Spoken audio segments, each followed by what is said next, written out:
joie. Laisse-moi contempler. Je n'entends pas, je n'entends pas. Non, je n'entends pas quelqu'un qui pousse des cris de joie, qui saute depuis les canaux. J'entends pas quelqu'un qui bouge au Seigneur. Mon Dieu. Je vous salue tous au nom de Jésus. Amen. Pourquoi ton âme est faible? Amen. Je vous salue tous au nom de Jésus. Amen. Je disais hier à l'église que ces 3 jours ne vont pas changer que la vie d'une personne, que d'une église. Ces 3 jours vont changer la vie de toute cette nation. Amen. Peut-être que vous trouverez que je suis trop présomptueux, trop ambitieux dans ce que je raconte, mais j'aime dire Dieu ne m'a jamais menti. Amen. Et je vous assure, si tu prends au sérieux ces 3 jours, c'est tout ce pays qui sera embrasé. Amen. C'est toute cette nation qui sera embrasée. Amen. Je disais donc que c'est comme si, c'est pas comme si, c'est exactement l'image que j'ai dans la tête. La France est environnée comme Jéricho était environné d'un mur. Et ces 3 jours, bien-aimés, seront là pour secouer les murs qui tiennent le pays en tenaille. Quelqu'un m'entend ce soir? Amen. Ces 3 jours seront là pour secouer cette nation, pour que le diable qui est bien assis dans ce pays sorte et qu'il soit complètement mal à l'aise. Vous m'entendez ce soir? Amen. Il faut que durant ces 3 jours et encore après, le diable sente qu'il y a des personnes qui sont embrasées en France, qu'il y a des personnes qui sont embrasées dans cette nation, qu'il y a des personnes remplies du Saint-Esprit qui ne vont pas les laisser tranquilles tant que les murs ne vont pas tomber. Alors j'aimerais, et chaque soir quand je prendrai la parole, je vous dirai de faire la même chose. J'aimerais que nous poussions les mêmes cris que Israël avait poussé afin que Jéricho voie les murs tomber. Avant de pousser les cris, attends un peu. Je répète encore ce que j'ai dit hier. Nous allons demander à l'Éternel d'envoyer les mêmes anges qui ont fait tomber les murs de Jéricho. Si ces anges-là sont malades, qu'il envoie d'autres anges. Si ces mêmes anges-là sont malades, qu'il envoie même des anges stagiaires. Mais quoi qu'il arrive, les murs doivent tomber. Est-ce qu'on peut pousser les mêmes cris? On y va! On y va! On y va! On y va! Que les murs tombent! Je veux que les murs aient mon Dieu!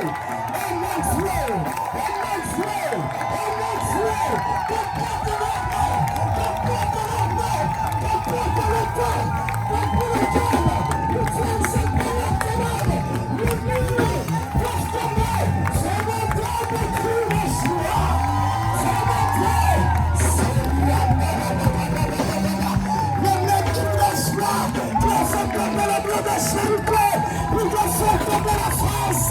Nous devons libérer la France. Oh Jésus. Nous menons au ciel.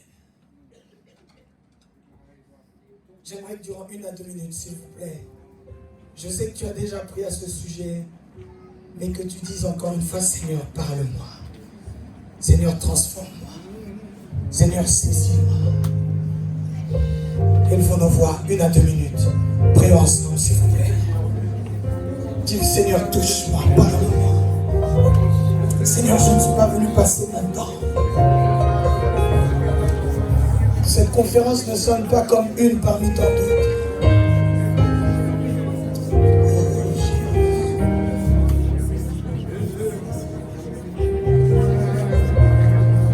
C'est le cri de nos cœurs. C'est le cri de nos cœurs. C'est le cri de nos cœurs. C'est le cri de nos cœurs. Il a changé. Il a transformé. Éternel Dieu des armées, c'est devant toi que nous nous tenons.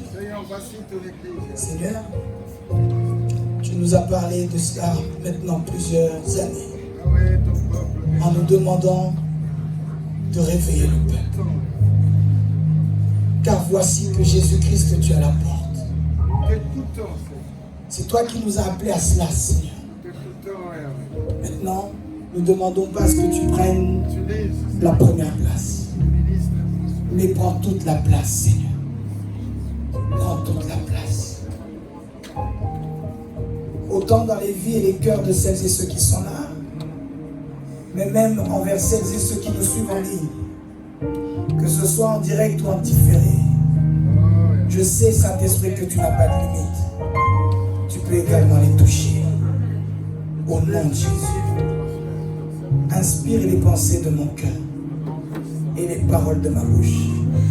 Au nom de Jésus-Christ. Amen. Amen.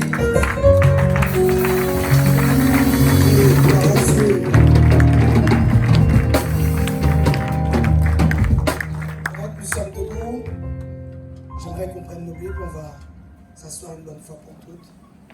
Le livre de Matthieu, s'il vous plaît, chapitre 24. Gloire à Dieu. Matthieu, chapitre 24.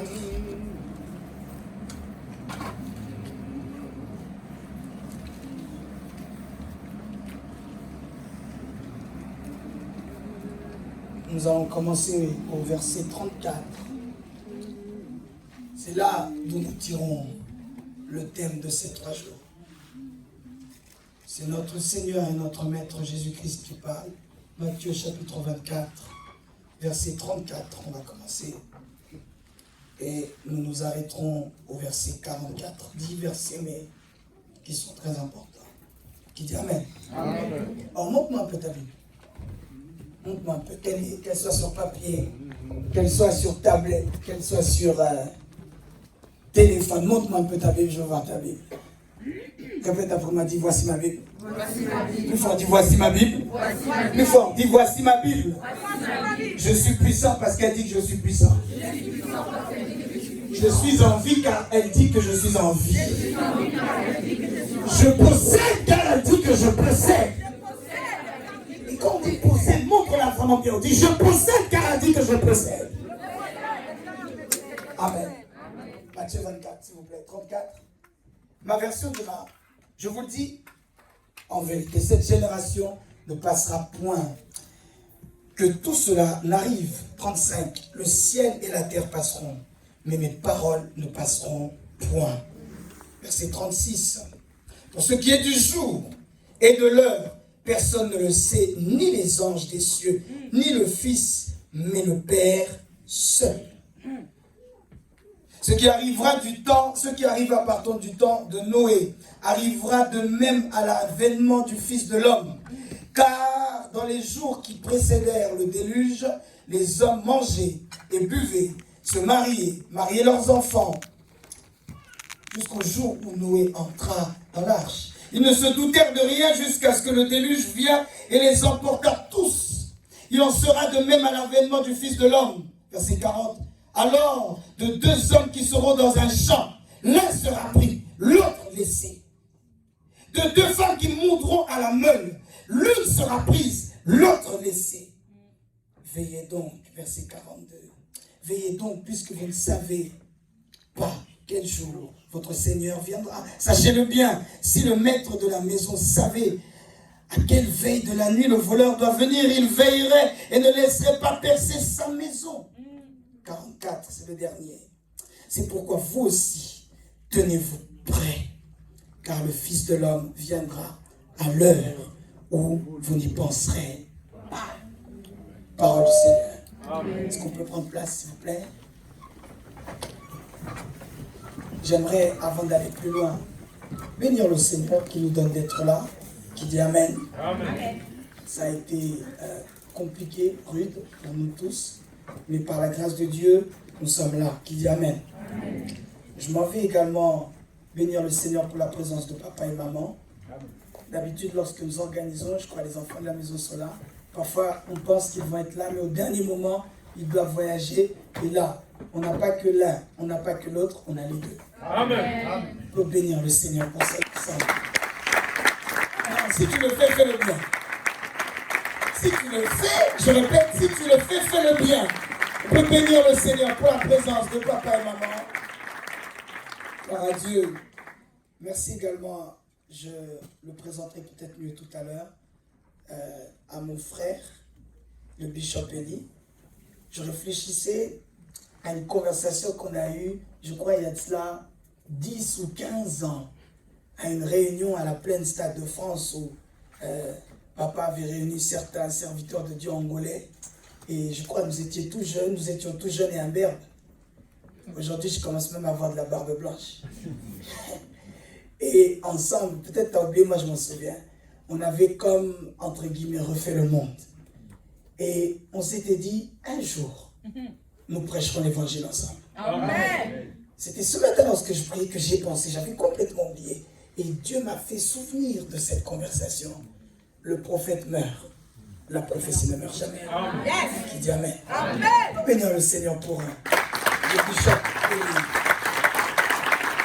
Grâce à Dieu, en plus, il n'est pas venu seul. Il est venu avec sa charmante épouse. J'aime vous dire que les femmes de serviteurs de Dieu sont servantes de Dieu aussi. Amen. C'est vrai qu'elle est pasteur, mais même si elle n'était pas pasteur, elle est pasteur quand même. Amen. Car son premier fidèle, c'est le bishop lui-même. C'est pas aujourd'hui qu'on va parler de ça. Mais on peut bénir le Seigneur pour ça. Gloire à Dieu. Il y a aussi mon frère et ami, le bishop Aurélien qui est là. On peut célébrer le Seigneur pour sa vie. Il nous a fait du bien au mois de septembre. Et aujourd'hui, malgré ses occupations, il est là. On peut acclamer le Seigneur pour sa vie. Gloire à Dieu. Alors, il se peut que dans la salle, ça peut arriver qu'il y ait des serviteurs et des servantes. Là où vous êtes, je demanderai à ce que vous puissiez vous manifester, que nous puissions vous honorer comme il se doit. Je sais que par exemple, le bishop est venu avec une partie de ses fils. Là où vous êtes, vous pouvez balancer vos mains, que l'église puisse vous voir et vous honorer. Non, non. Si le bishop est venu avec des gens, là où vous êtes, on veut vous voir. Merci Seigneur. Qui dit un bon amen. Amen. Le thème de mon court message est le même thème que la conférence que nous aurons durant ces 3 jours. Cette génération ne passera pas. Amen. Amen. Pour tout vous dire, j'ai beaucoup lutté avant de lancer cette conférence. Car je le dirai peut-être encore tout à l'heure, tu vois le calme qu'il y a là, durant ces 3 jours, il y aura ce même calme. Amen. Car le thème que nous allons aborder durant ces 3 jours n'est pas un thème populaire. Ce n'est pas un thème qui attire les foules. Ce n'est pas un thème qui fait lever le public. Ce n'est pas un thème que le peuple aime, pour tout vous dire. Personne n'aime la fin des choses. Qui dit la fin dit la mort. Qui aime la mort. Je savais que personne n'allait lever la main à ce niveau-là, ou du moins très peu de personnes. Tu n'es pas étrange, tu es normal. Alors c'est pour ça que j'ai beaucoup bataillé avant de organiser cette conférence. Avant même de lancer les invitations aux serviteurs et servantes, j'ai beaucoup hésité car je me suis dit, est-ce que je ne suis pas en train de les amener dans quelque chose qui n'est pas bon? Mais je le dirai encore tout à l'heure. Quand bien même ce thème n'est pas populaire, ce thème est nécessaire. Amen. Ce thème est indispensable. Et encore une fois, j'ai senti dans mon cœur cette conviction, populaire ou pas, prêche l'évangile. Amen. Populaire ou pas, prêche ce message. Car que le peuple veuille entendre ou pas, que les gens en soient conscients ou pas, moi Jésus, je suis à la porte. J'avais dit à Brunelia que peut-être j'allais lui envoyer une vidéo, mais faute de temps, je n'ai pas pu faire ce que je voulais. Mes frères et sœurs, sinon j'aurais commencé mon message avec une vidéo où on aurait vu la fin d'un match. Et comme j'aime dire, il y a les 90 minutes du temps réglementaire. Et après ça, mes amis, il y a ce qu'on appelle le temps additionnel. Et après ça, il y a encore, si les 2 équipes ne se sont pas départagées, il y a ce qu'on appelle les prolongations. Et les prolongations en elles-mêmes amènent le match qui finissait normalement à 90 minutes à 120 minutes. Qui me suit? Et vous verrez, chers amis,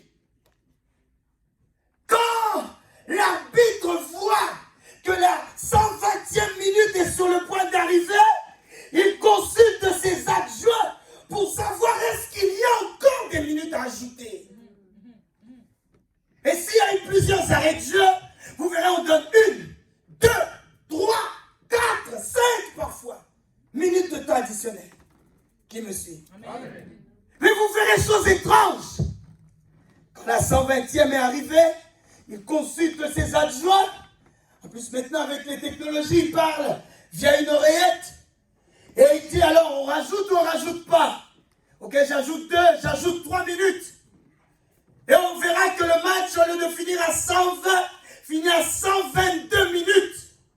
Et à la 121e minute, frères et sœurs, et 59e seconde, vous verrez que l'arbitre a déjà le sifflet à la bouche. Il a déjà les yeux rivés sur le chronomètre. Il regarde simplement où est-ce qu'en est le jeu. Et vous verrez que même si on sait que le temps est déjà dépassé, personne ne sait exactement à quel moment il va siffler. Et tout le monde regarde. Et vous verrez parfois, surtout si l'arbitre a un mauvais cœur, en plein milieu d'une action, là on se dit un corner, on peut égaliser. Le sifflet est à la bouche. C'est selon ce que son cœur va lui dire. Mais sachez, frères et sœurs, au moment où il va siffler les 3 derniers coups, c'est fini. J'aime beaucoup le football, mais j'ai jamais vu, lorsqu'un arbitre siffle le pasteur Pedro, les derniers coups finaux pour dire c'est terminé, j'ai jamais vu après ça, il revient sur sa décision. Et il dit non, on va recommencer encore. Oh, finalement, j'avais oublié quelques minutes. J'avais oublié quelques miettes, doyen. Une fois qu'il a sifflé, c'est terminé. Pourquoi j'utilise cette image? Pour dire qu'à l'heure où je parle, frères et sœurs, Dieu a le sifflet à la bouche. Dieu a son sifflet à la bouche. Et il est déjà prêt à donner les 3 derniers coups. Et cette fois-ci, mes amis, dans ce match-là, il n'y aura pas de tir au but. Ah, parce que quelqu'un est en train peut-être de se dire, mais évangéliste, tu as oublié. Après ça, il y a encore les tirs au but. Frère, à ce match, il n'y a plus de tirs au but. Yes. Le match dont je suis en train de parler, il n'y a pas de match retour. Car le match retour, c'est déjà maintenant. Le match aller, Satan avait soi-disant gagné. Mais Jésus-Christ, en venant, il a dit, vous avez oublié, il y a un match retour. Car normalement, merci Jésus, s'il n'y avait que le premier match, nous tous tels que nous sommes là, nous serions tous en enfer. Satan, normalement, son équipe avait gagné. Mais gloire soit rendue à Dieu. Parce que Jésus-Christ, en venant, il a inauguré le deuxième match. Pas des amateurs de football. Amen. Amen. Et frères et sœurs, parce que Jésus est venu, on a pu rejouer un deuxième match. Mais avant même que le match, le coup d'envoi soit donné, on connaissait déjà les règles en disant cette fois-ci c'est la der.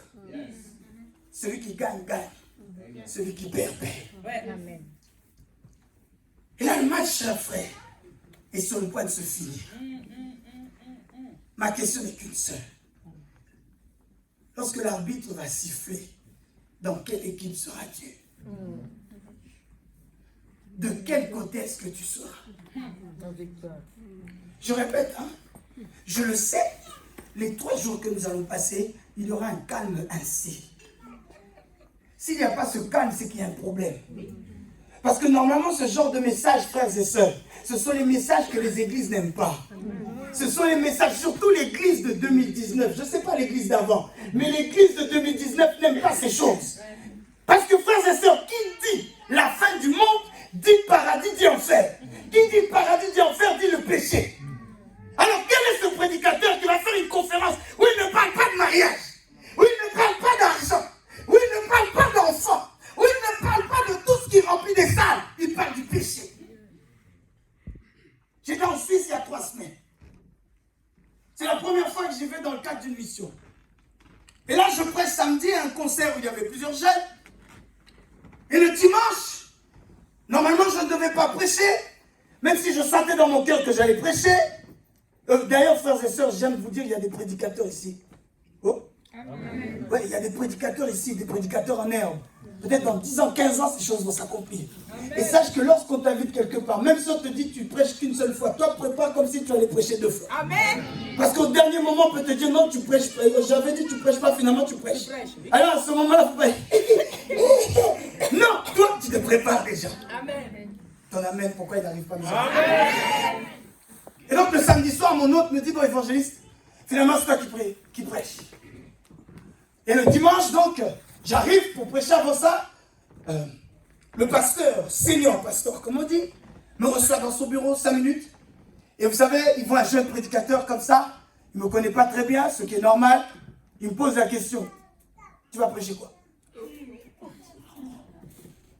Je dis, oui, bon papa, je vais prêcher ceci, cela. Je vais dire, cette fois-ci, en tout cas, le thème de mon message, c'est cette fois-ci, je ne céderai pas. Il me dit, ah d'accord, bon message. Tu diras quoi?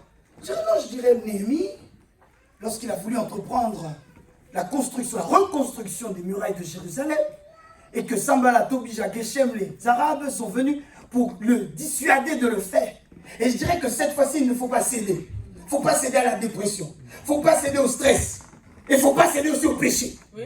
Quand je dis péché, je dis oh. Il m'a dit, fils, tu es très courageux. Tu viens pour la première fois dans un pays et dans une église. Tu ne trouves pas autre chose à dire. Tu leur dis, ne cédez pas au péché. Il m'a dit, comment t'as monté bébé. Je ne sais pas comment dire ça en français, mais en tout cas, il m'a félicité. Il m'a dit, courage, je t'ouvre les portes de l'église. Prêche ce message. Amen. Ça veut dire que, bien aimé, dans l'intellect des chrétiens, il y a le fait de se dire, avec nos églises, les fidèles ne fuient pas, il faut les caresser dans le sens du poil. Frère, durant ces 3 jours, je te préviens, tu seras mal à l'aise. Si en sortant d'ici, tu as encore envie de vivre, il y a un souci. Si en sortant, tu reprends encore ta même vie, frères et sœurs, ce n'est pas normal. Tu dois te sentir mal à l'aise. Finis ces messages où seulement tous les jours, du 1er janvier au 31 décembre, on te dit seulement tu vas monter, tu vas monter, tu vas monter. Cette fois-ci, je te dis, attends, stop, avant de monter, laisse un peu le péché. D'ailleurs, si tu es un véritable aigle qui est appelé à monter et à monter encore plus haut, il y a un poids sur tes ailes. Ce poids s'appelle le péché. Amen. Tu veux monter plus haut, arrête le péché. Amen. Vous n'avez pas compris ce que j'ai dit. Mes amis, c'est vrai que ce message n'est pas populaire. C'est vrai que ce message doit demander une certaine audace pour le faire. Frères et sœurs, vos alléluia et vos amen, je vous assure, ce n'est pas ça qui va m'amener au ciel. Je n'ai qu'une seule envie, c'est qu'au dernier jour, Dieu me dise, bon et fidèle serviteur, entre dans la gloire de ton maître. Et à force de nous choyer, de vous caresser, de vous cajoler, de vous bichonner, frère, te bichonner va m'amener en enfer. Je préfère te mettre mal à l'aise. Et au final, et toi et moi, on se retrouve au ciel. Amen. Toute personne qui entend le son de ma voix et qui se dit c'est pour moi, je ne suis pas bien, je ne viendrai plus, ça veut dire viens encore. Amen. Yes. Amen. J'ai dit, ça veut dire viens encore. Oui. Tu dois aimer là où on te taille. Oui. Quand quelqu'un dit non, je ne vais plus là-bas, ils sont trop durs. Non, j'aime pas l'évangéliste, il est trop dur. Va là où c'est dur, car Dieu veut te bonifier. Alléluia. Car Dieu veut te bonifier. Est-ce que ton amen peut arriver à mes oreilles? Amen. Mes objectifs sont les suivants, frères et sœurs. Numéro 1, démontrer que la fin est proche. Pour celles et ceux qui l'ignorent, je vais en parler tout de suite. Les signes nous montrent clairement. Même un aveugle voit que la fin est proche. Alors mes amis, le fait de se dire que la fin est proche, que Jésus revient bientôt, ce n'est pas qu'un slogan, parce que c'est à la mode. Mais j'aimerais qu'à partir de maintenant, jusqu'à la fin de ta vie, que tu te dises Jésus peut revenir. Frère, ce qui a fait que les disciples ont marché dans une consécration totale, au prix de leur vie, au prix des trahisons, au prix de tout ce qui est le plus difficile. Mais ils sont tenus dans la droiture et ont marché dans la consécration car ils avaient une pensée dans leur tête. Ils se disaient à n'importe quel moment, le Seigneur Jésus peut revenir. Alors mieux vaut qu'il me trouve dans la persécution à cause de son nom, au lieu qu'il me trouve dans la complaisance. On a comme l'impression, comme depuis que nous sommes nés, depuis qu'on vit, on entend toujours Jésus revient bientôt. Donc on se dit, Jésus revient bientôt. C'est un slogan en fait cette affaire. On dit toujours il revient bientôt, il ne reviendra jamais. N'oubliez pas, je viens de le dire à l'instant, l'arbitre a déjà le sifflet à la bouche. Il est prêt à dire, le jeu est fini. Il est prêt à dire, cette fois-ci, c'est fini. Tu pourras aller, comme on voit parfois, lorsque la fin du match est sifflée, certains joueurs vont rouspecter auprès de l'arbitre en disant, mais fallait laisser terminer l'action, fallait laisser ceci. Et j'en suis sûr, quand Jésus reviendra, on dira, mais non, je devais d'abord aller faire marier ma fille. Seigneur, attends d'abord que je me marie. Seigneur, attends d'abord mon diplôme. Le ciel d'abord, ton diplôme après. Amen. Le ciel d'abord, ton mariage après. Amen. Le ciel d'abord, ton évolution après.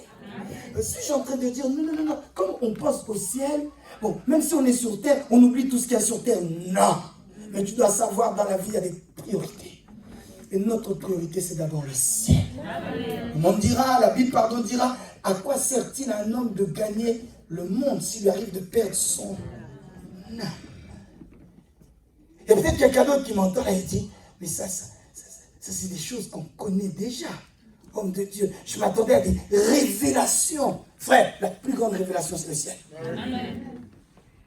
Et il y a peut-être quelqu'un qui dit, non, ça c'est l'ABC de la foi. Homme de Dieu, moi, ABC de la foi. Mais c'est la foi qui guérit.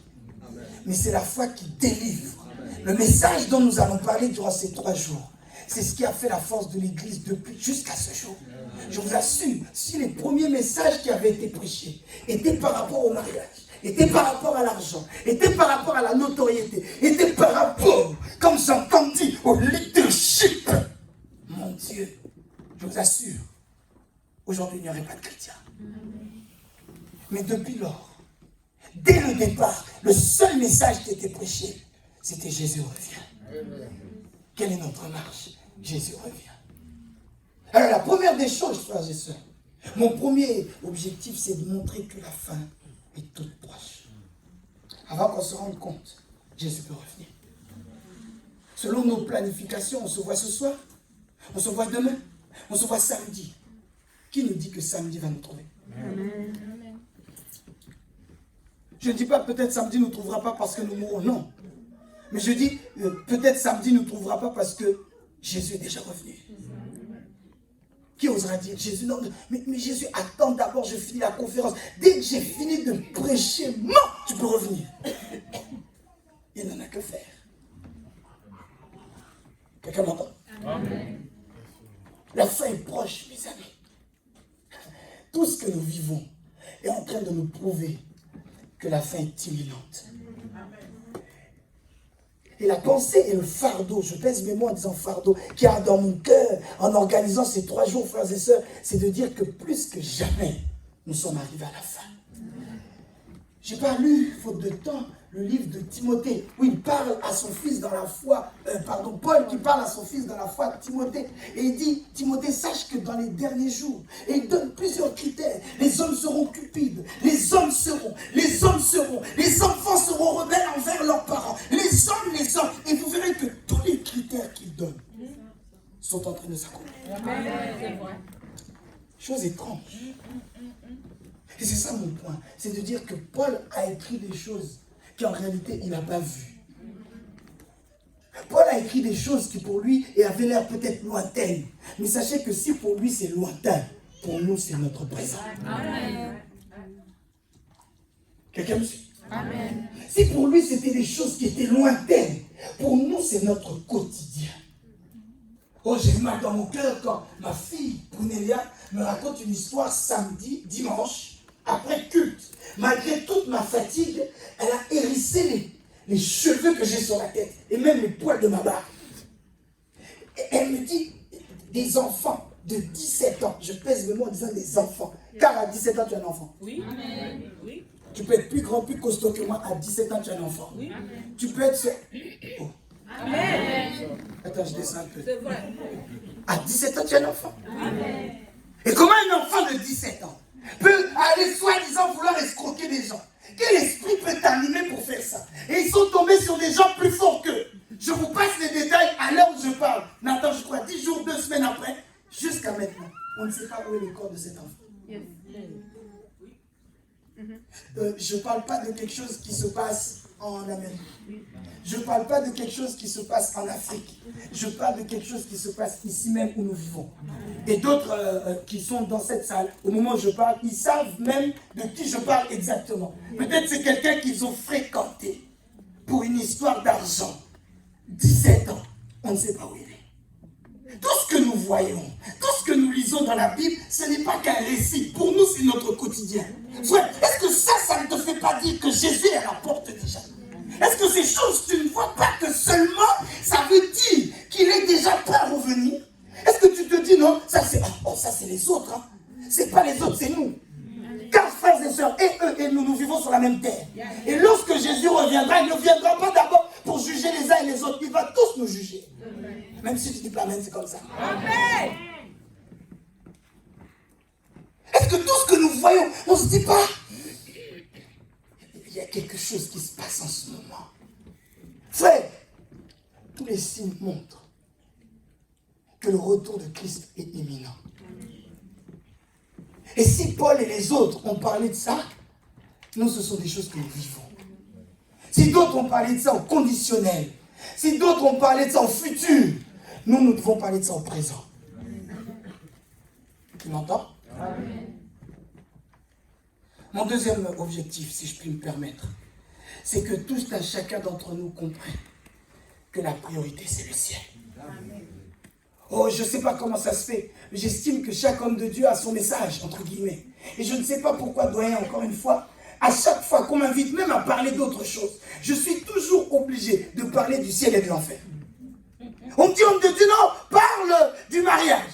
Non, parle de la bénédiction. Non, parle de servir Dieu. Même quand je me focalise, je me dis, en tout cas, aujourd'hui, je ne vais mettre personne mal à l'aise. Je vais parler que de servir Dieu, les bénéfices qu'il y a dans la bénédiction. Même si je n'écris pas dans mes notes, toujours quelque chose va me reprendre en disant, la malédiction aussi qu'il y a quand on sert mal. C'est le message qui m'accompagne partout, que nous comprenions. Tout ce que nous voyons là, c'est passager. La priorité doit être le ciel.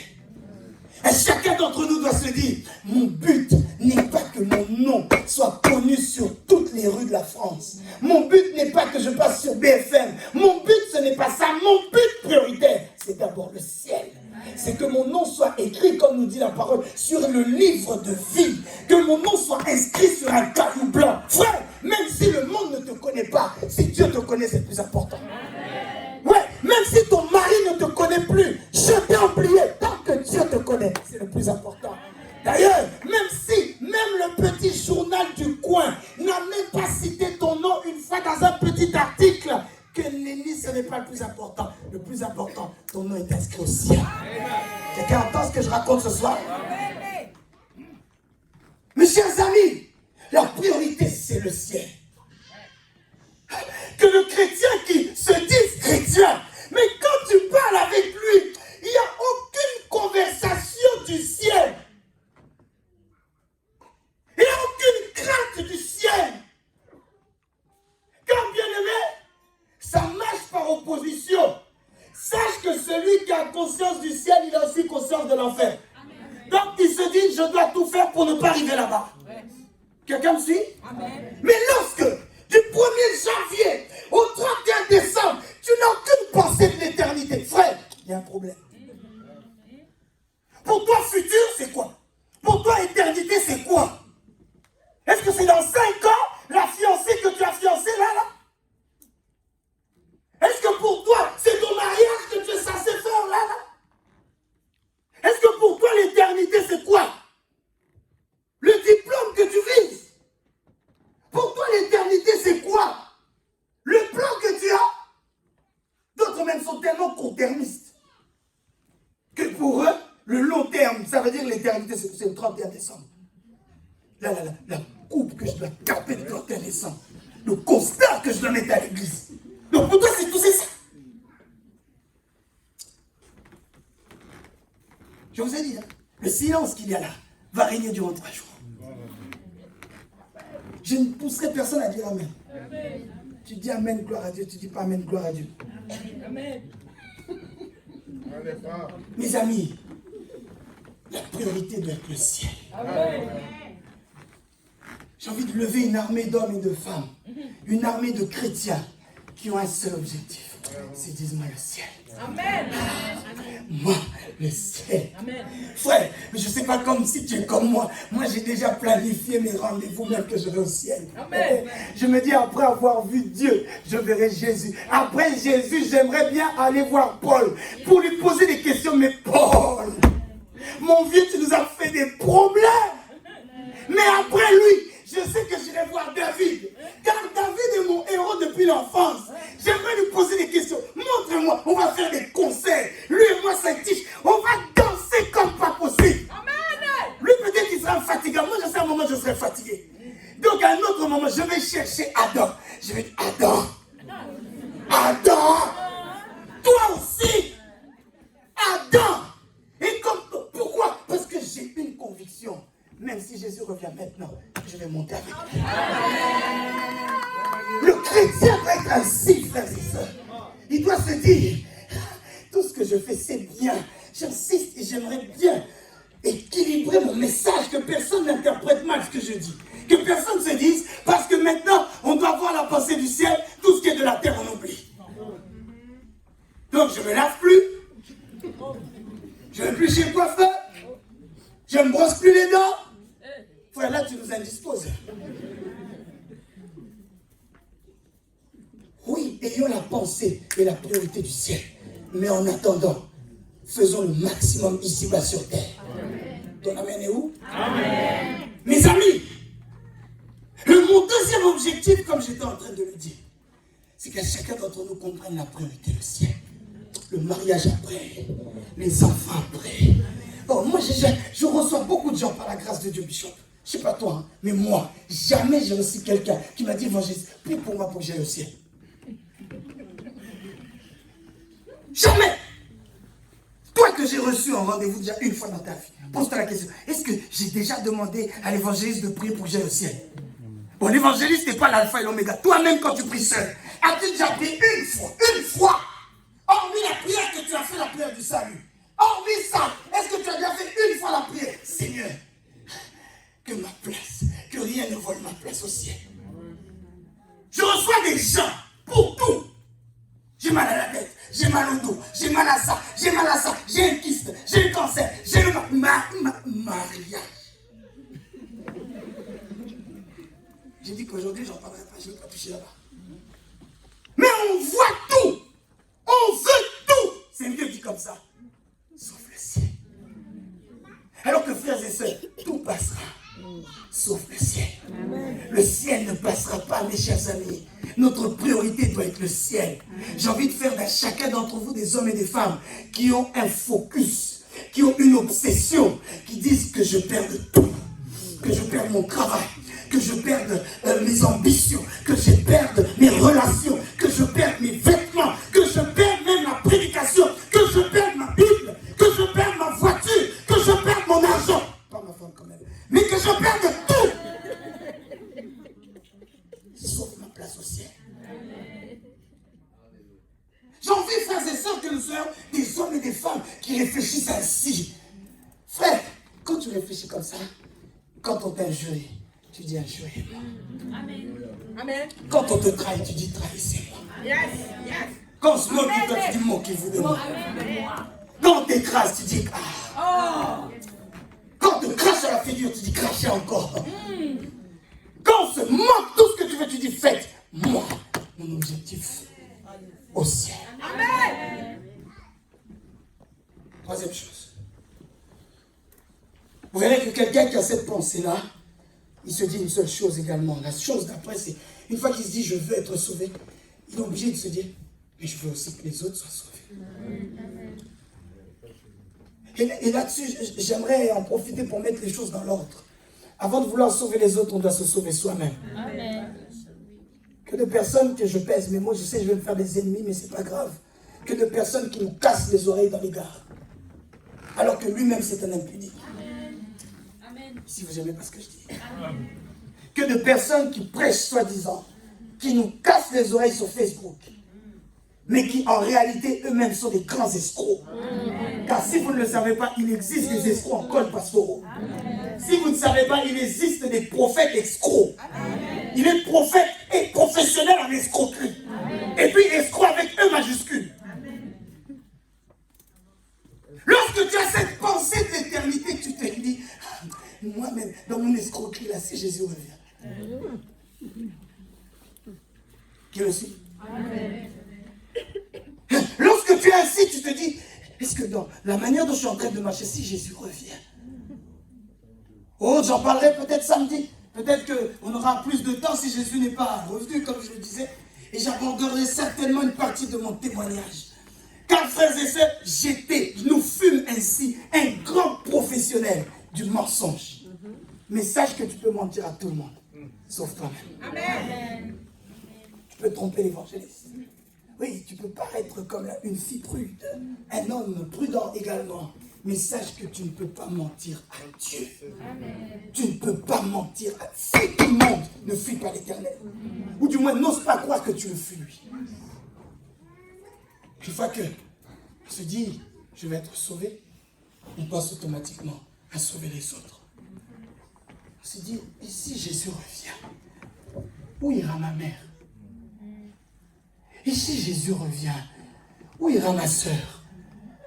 Et si Jésus revient, où ira ma tante?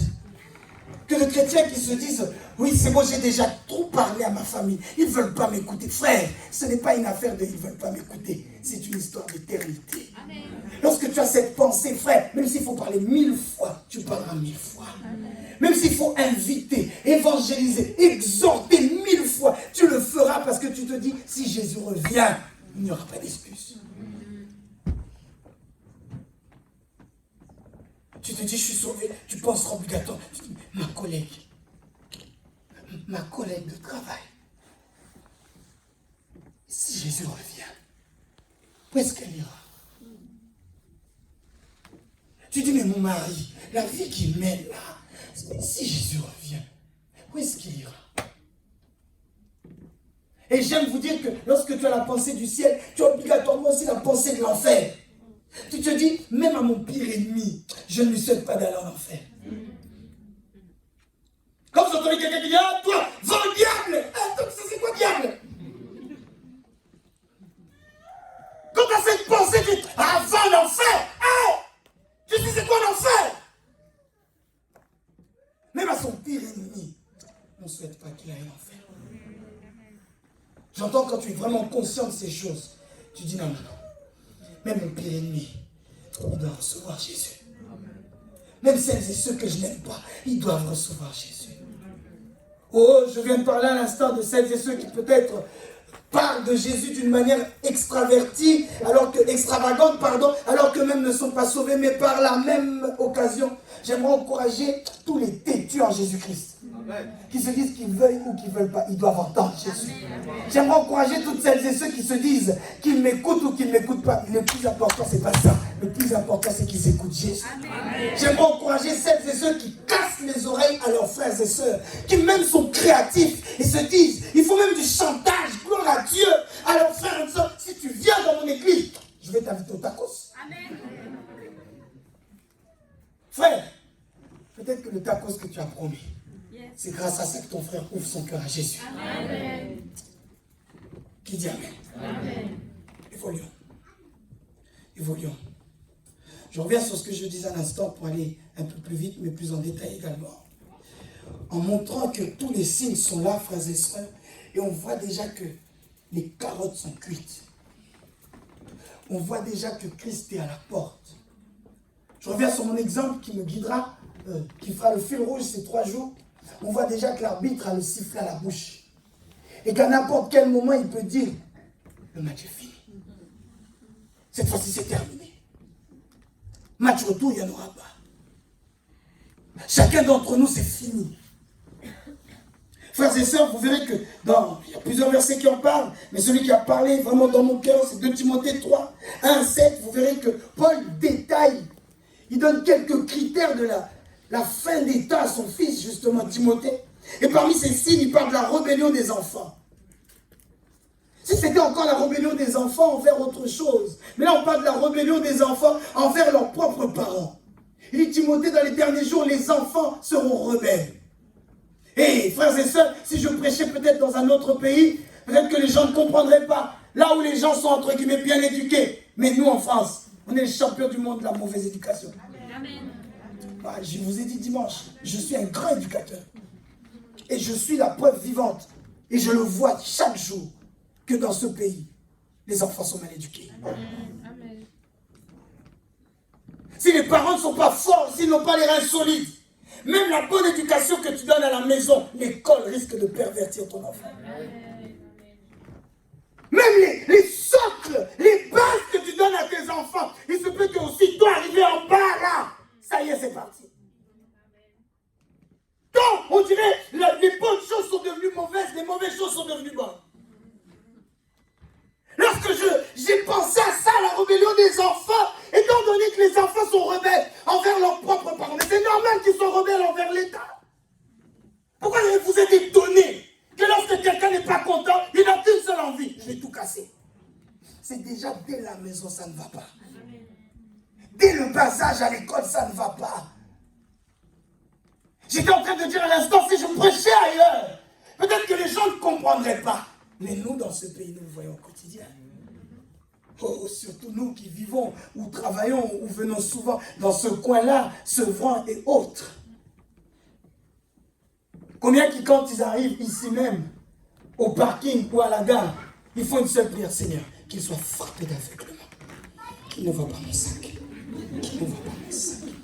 Pourquoi? La rébellion hante même nos villes. Si ça ne s'arrêtait qu'à la maison, même dans les rues. Fut un temps où peut-être lorsque un jeune homme noir voyait une maman noire, il avait entre guillemets honte en se disant elle pourrait être ma mère, donc si elle hausse le ton, je dois baisser le mien. Mais aujourd'hui c'est faux. Ça n'existe plus. Blanc, noir, vert, rouge, tu peux crier. Si dans sa tête il a son plan, il va l'accomplir. Au fond. Je vais vous dire, nous vivons dans le même monde. Je n'ai pas une fusée qui, dès qu'à la fin, nous aurons terminé, la fusée va m'amener au ciel, donc je vis au ciel. On vit sur la même terre. Mes amis, tous ces signes que Paul a montré, un autre encore est monté dans mon cœur, la prolifération du mal. C'est-à-dire la démultiplication du mal. Le mal, je viens de le dire à l'instant, est devenu le bien. Et le bien est devenu le mal. Paul veut se marier avec Jean, c'est normal. Mais si Paul veut se marier avec Janine, non, t'es un mec à l'ancienne. Et puis on a le droit de rien dire. Si tu dis, tu oses dire, on t'attrape en plus avec les réseaux sociaux, on a le droit de t'incarcérer. Amenez-moi en prison, je ne fermerai pas ma bouche. Amenez-moi en prison s'il le faut, je ne fermerai pas ma bouche. Menacez-moi comme vous voulez, je ne fermerai pas ma bouche. Et même si vous fermez ma bouche, mon cœur va toujours battre pour Jésus. Changez tout ce que vous voulez, vous ne pourrez pas changer la Bible. Je disais, changez tout ce que vous voulez, vous ne pourrez pas changer la Bible. Même si dans ces temps de la fin, ce que Paul a écrit en disant que le diable est en train de séduire même les élus, c'est triste. Vous vous appelez Fédération protestante de France, mais vous voulez marier 2 hommes. My God. Parce que vous vous dites, quand Paul a écrit cela, c'était dans un autre contexte. Quand Paul a écrit que l'homme ne doit être le mari que d'une seule femme, c'était dans un autre contexte. Il y a eu des mises à jour à la parole de Dieu. Et donc maintenant, on peut enlever ce verset-là et on peut dire, l'homme a le droit de se marier avec une femme. Espèce d'escroc gabaronite, va en faire avec ton cerveau que tu as changé. Même si vous ne dites pas amen, la parole reste la parole. J'ai dit la parole reste la parole. Mes frères et sœurs, ne modifions pas la parole à cause de la tendance actuelle. La Bible n'est pas un livre contemporain. La Bible n'est pas un livre qui dépend du temps et des circonstances. La Bible est éternelle. Il est écrit, on ne peut ni enlever, ni rajouter quelque chose à la parole. Ton amen, pourquoi il ne monte pas? Mes amis, le mal est devenu le bien. Et je me pose la question. Quand c'est comme ça, donc on ne doit rien dire. On doit faire comme si on n'a pas vu. Donc on voit des gens qui sont en train de jouer avec les choses sacrées. Mais moi, je dis rien. Ah! Tu m'amènes dans une église où je sais qu'il y a des désordres. Oui, c'est bien organisé.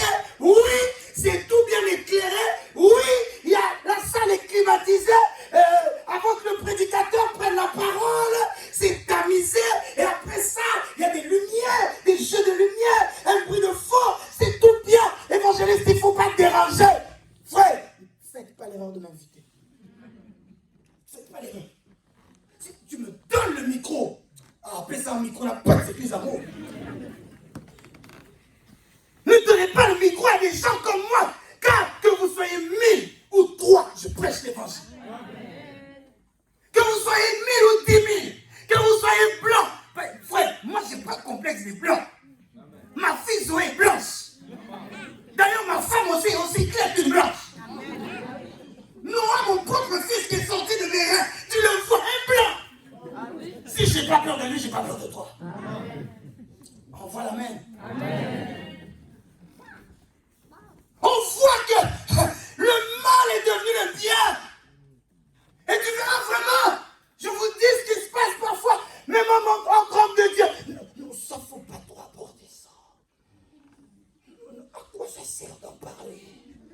Non, mais évangéliste, ça. Ou tu peux parler, mais passe rapidement. Hein?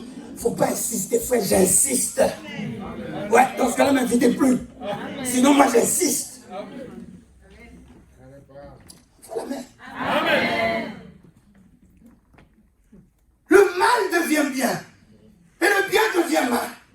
Frère, ce n'est pas parce que un mensonge, comme on dit, est répété par plusieurs personnes que le mensonge devient la vérité. C'est faux. Je répète, c'est faux. Même si tu ne dis pas c'est faux. L'apparition de faux Christ, de faux prophètes. Je crois à Paris, nous sommes les champions. En plus, avec ces histoires d'Internet, même ce qui se passe ailleurs, tu le vois en direct comme si tu y étais. Oh, mais j'aimerais rassurer quelqu'un. S'il y a des faux, il y a encore des vrais. Ouais, j'aimerais apaiser le cœur de quelqu'un qui peut-être depuis me dit, mais évangéliste, dans ce cas-là, que Jésus revienne. Parce que ce monde en question, il est pourri. Ce monde, c'est nul. Ce monde, je n'en veux plus. À quoi bon rester sur terre? Pourquoi Dieu veut que nous restions sur terre? Si la terre est si nauséabonde, j'ai une bonne nouvelle pour toi. S'il y a des mauvais, il y a encore des vrais. S'il y a des faux, il y a encore des bons, frères et sœurs. Il y a encore des personnes qui se saignent pour l'évangile. Il y a encore des personnes qui prêchent l'évangile, qu'il y ait amen ou pas, qu'il y ait l'argent ou pas, qu'il soit populaire ou pas, qu'il soit célèbre ou pas. Il y a toute seule vision. Il se dit, tant que l'évangile est proclamé, c'est le plus important. Je veux faire de toi un homme et une femme. Il n'y a qu'une seule vision. Il se dit, moi c'est le ciel. Moi c'est le ciel. Est-ce que je parle à quelqu'un ce soir? Est-ce que le message est en train d'arriver à quelqu'un ce soir? J'aimerais prêcher une personne qui se dit, j'ai qu'une seule vision. C'est le ciel. Mes amis, vous verrez que quand ces choses sont en train de devenir de plus en plus célèbres, de plus en plus fortes, de plus en plus populaires. Ne change pas ton message. Oh, et je suis en train de penser encore à notre ami Daniel qui arrive en Babylone et tout le monde adore d'autres dieux que le Dieu d'Israël. Frères et sœurs, ce que Daniel a vécu, en réalité, c'est ce que nous vivons également. Oui, il se peut que tes propres amis même, c'est triste, avec qui tu as prêché, avec qui tu as commencé, avec qui tu étais dans les ABC de la foi, comme j'ai dit, il se peut qu'aujourd'hui ils se sont pervertis. Toi, quoi qu'il arrive, mieux vaut être seul mais avec Dieu. Amen, me convainc pas. Oh, que de parents que je vois, leurs enfants me disent, mais papa, ma mère prie, tous les jours elle prie, tous les matins elle prie, mais cette même mère va parfois influencer son enfant à se prostituer. Amen. Cette même mère va dire parfois à son enfant, mais toi, tu mets que des habits qui sont en dessous des genoux, mais mets un peu au-dessus, non? Mets un peu au-dessus. Comment on va t'aimer? Frère, sache que si un homme t'aime parce que tu as montré tes cuisses, après toi, il va chercher d'autres cuisses. Amen. Ouais. J'étais un spécialiste des cuissards. Ici à ma femme. Non, bien-aimé. Non, je répète, je dis encore non. Oui, je répète encore, je dis non, frères et sœurs. Quoi qu'il arrive, populaire ou pas, reste dans ta marche avec Christ. Même si le mal, on a l'impression qu'il est fait par tout le monde, donc c'est normal. On verrait une jeune fille qui n'a pas couché avec un homme à ses 23, 24 ans, et elle a comme honte, elle dit eh, non, je dois mentir, m'en pas dire la vérité. Oui, m'en pas dire la vérité. Dis, oh, toi, tu dis non. Mais toi, t'es une vieille meuf, toi. Ah, c'est dit oui, je suis une vieille meuf. Amen. Frère, t'as 23, 24 ans aussi. La virginité n'est pas que pour les femmes. Hein. Amen. J'ai dit, la virginité n'est pas que pour les femmes. Amen. Que de frères qui viennent me voir. Non, évangéliste, moi, ma femme, elle doit être vierge. Et toi-même. Et toi-même. Toi et tes amis, vous avez dévergé combien? Et maintenant, tu cherches encore à avoir une fille qui est vierge. Moi, c'est comme ça vraiment. Hein. Je te tape au nom de Jésus. Bien-aimé, même si, frère, tout le monde, tes potes, quand vous vous réunissez, après avoir joué à la PlayStation, tu vous faites, ah, regarde, elle, j'étais avec elle hier, après je vais être avec elle, après. Même si tout le monde dit ça, et ils disent, et toi c'est comment? Frère, ne soyez pas, on a tous fait ça. Ne soyez pas ce genre de personne qui dit qu'il a une copine, mais la copine on n'a jamais vue. Amen. Ah, ça se voit, toi tu as fait ça aussi.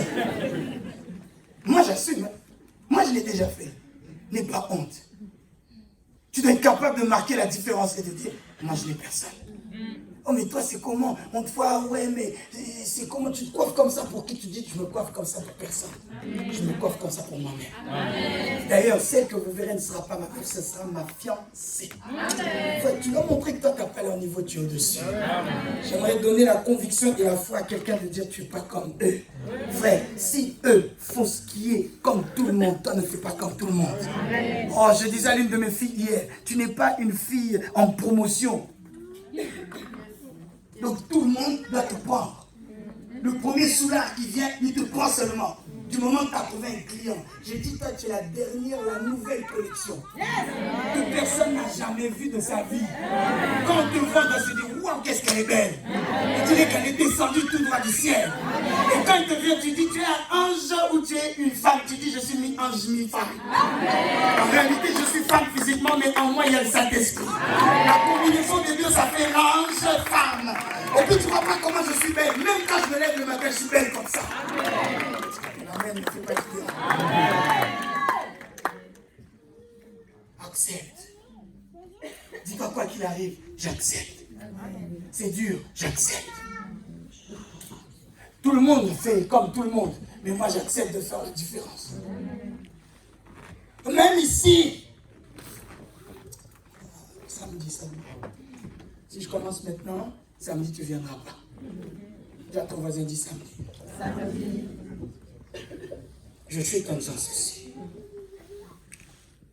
J'aimerais enlever la pensée également de toute personne qui se dit non, au final, même si Jésus revient, on aura toujours une autre chance. Il va nous justifier. On ira tous au paradis, comme on chantait les enfoirés. Il y a certains noms qui sont prophétiques. Hein? Est-ce que j'ai dit quelque chose? Est-ce que j'ai insulté quelqu'un? Non. J'ai juste dit, il y a certains noms qui sont prophétiques. Et chers frères et sœurs, vous verrez donc qu'on n'ira pas tous au paradis. Non, car si on va tous au paradis, à quoi bon Jésus-Christ vienne sur terre? Si nous tous nous serons sauvés, à quoi bon que Jésus-Christ vienne sur terre? Ça ne sert à rien. Ça veut dire que tu fais penser à Dieu qu'il a fait un gaspillage, que d'envoyer son Fils unique sur la terre, afin que ceux qui croient en lui soient sauvés.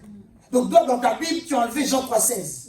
Je dis ça car je sais, peut-être c'est une minorité, mais il y a certains chrétiens qui pensent cela, qui se disent, non, nous sommes tous sauvés par la grâce. Jésus est venu amener la grâce, donc on est tous sauvés, hommes de Dieu. La sanctification, la crainte de Dieu, ça c'est des choses désuètes. Aujourd'hui, ça n'existe plus, frère. Tu seras déçu. Amen. que tout te surprenne. Mais que le jugement ne te surprenne pas. Hébreux 9, 27 dira, il est réservé aux êtres humains de mourir une seule fois. Après quoi vient le jugement. Vous permettez-moi, pendant que je chute, d'insister sur une seule fois, et après je chuterai sur le jugement. Une seule fois, pourquoi, chers frères et sœurs? Car en réalité, une fois que tu meurs, tu ne vas pas te réincarner en autre chose. Et là, je parle notamment pour celles et ceux qui nous suivent. Vous n'allez pas vous réincarner en insecte, en cheval, en vache. D'autres, jetez leur nom, ils disent non, ne mangeons pas la vache car c'est un animal sacré. Il se peut que je vais me régénérer, me réincarner en vache. Frère, mange tes beefsteaks comme tout le monde. Mange comme tout le monde. Sachez, mes amis, Hébreux dit, il est réservé à l'homme de mourir qu'une seule fois. Une fois qu'on meurt, frères et sœurs, c'est fini. Que personne ne vous mente en disant, non, tu vas te réincarner 4 siècles plus tard, c'est faux. Non, ton esprit sera toujours là, tu vas rentrer dans le corps de quelqu'un d'autre, c'est faux. Une fois que tu meurs, c'est fini. J'ai dit, c'est fini. Et l'après, mes amis, c'est le jugement. Chacun d'entre nous devra rendre des comptes. Chacun dira, Dieu posera la question, tu étais à cette conférence. Est-ce que cela a provoqué un déclic dans ta tête? Ou ça t'a parlé durant 3 jours, ça t'a parlé durant une semaine, et après ça tu as oublié? J'en parlerai samedi. Je lui ai témoigné cela, le bishop était étonné. Un jour, on m'invite quelque part pour aller chanter. Et comme je disais, je chantais, je prêchais, mais j'avais ma propre vie. Alors, on m'a dit, évangéliste, à l'époque, frère même, j'ai chanté à la salle. On avait chauffé ce jour-là quand même. Hein, pasteur Pedro? Tu chauffes, mais dans le péché. C'est pire que faire du bénévolat. Car lorsque tu fais du bénévolat, tu peux au moins déduire tes heures travaillées dans tes impôts. Mais lorsque tu es un enfant du diable, mais tu fais danser les enfants de Dieu, même Dieu t'en voudra. Oh, j'ai l'impression que j'ai parlé à quelqu'un là. Et après ça, le bishop lui-même monte. Et j'ai quand même eu l'impression que ce jour-là, il n'y avait plus personne dans la salle qui prêchait qu'à moi. J'ai dit, hé, lui je l'aimais bien. Je l'aime. Et c'est peut-être ce que tu es en train de dire à l'instant. Tu dis, ah, mais avant je l'aimais bien l'évangéliste. Mais là je l'aime plus, toi c'est la dernière fois. Frère, même si c'est la dernière fois, c'est pas ça le plus important pour moi. Le plus important c'est qu'on se retrouve au ciel. Amen. Lorsqu'il donne ce message, je me sens comme secoué. Et en sortant de là, je prends plusieurs décisions. Et je les ai toutes menées jusqu'au bout. Qui disent c'est terminé. D'autres m'ont cru, d'autres m'ont pas cru. D'autres, je crois juste qu'aujourd'hui, ils n'y croient pas. Ils disent il est parti, il va revenir. Il ne va pas revenir, il est déjà marié, des enfants. C'est un prédicateur de l'évangile. L'homme que tu connaissais, il est mort. Maintenant, il a changé. Mes amis, est-ce que ces 3 jours vont servir seulement à bousculer ta tête durant quelques heures? Et qu'après ça, tu te diras non, c'est fini. Je reprends ma vie. Si ce n'est ça, frères et sœurs, 1, j'ai perdu mon temps. 2, tu as perdu le tien aussi. J'étais en train de dire à l'instant que après quoi vient le jugement. À chacun d'entre nous devra rendre des comptes. D'où est-ce qu'il a mis les pieds et surtout qu'est-ce que cela a provoqué dans sa vie. Est-ce qu'après ces 3 jours, tu vas reprendre encore les choses telles qu'ils étaient avant? Ou à partir pas de samedi, mais de ce soir, tu vas te dire, j'arrête. Oh, je le disais à l'instant, n'attends pas samedi. Dès ce soir, décide-toi. Les petites choses. Voyez ces petites choses-là. J'étais en train de dire à l'instant, tantôt il y a certains noms qui sont prophétiques, mais il y a certains proverbes aussi qui sont prophétiques. Lorsque le monde dit le diable se cache dans les détails, c'est vrai. Les petites choses que tu te dis, je vais arrêter plus tard. J'en avais 7. Mais non, je n'ai qu'une seule. Une seule. Ce n'est pas grave. La seule là, c'est celle qui te mènera en enfer. Je mentais beaucoup, maintenant je mens beaucoup moins. Le beaucoup moins là, c'est ce qui te fera rater le ciel. J'ai demandé pardon à tout le monde. sauf à une personne, parce que j'avais juré plus jamais. Je vais lui adresser la parole. Cette personne-là, du moins la rancune que tu avais dans ton cœur, c'est à cause de ça que tu vas louper le ciel. Si je me tiens devant vous ce soir, et durant les prochains jours, si Dieu le permet, c'est pour que tu manques tout, sauf le ciel. J'ai fini ce que j'avais à vous dire.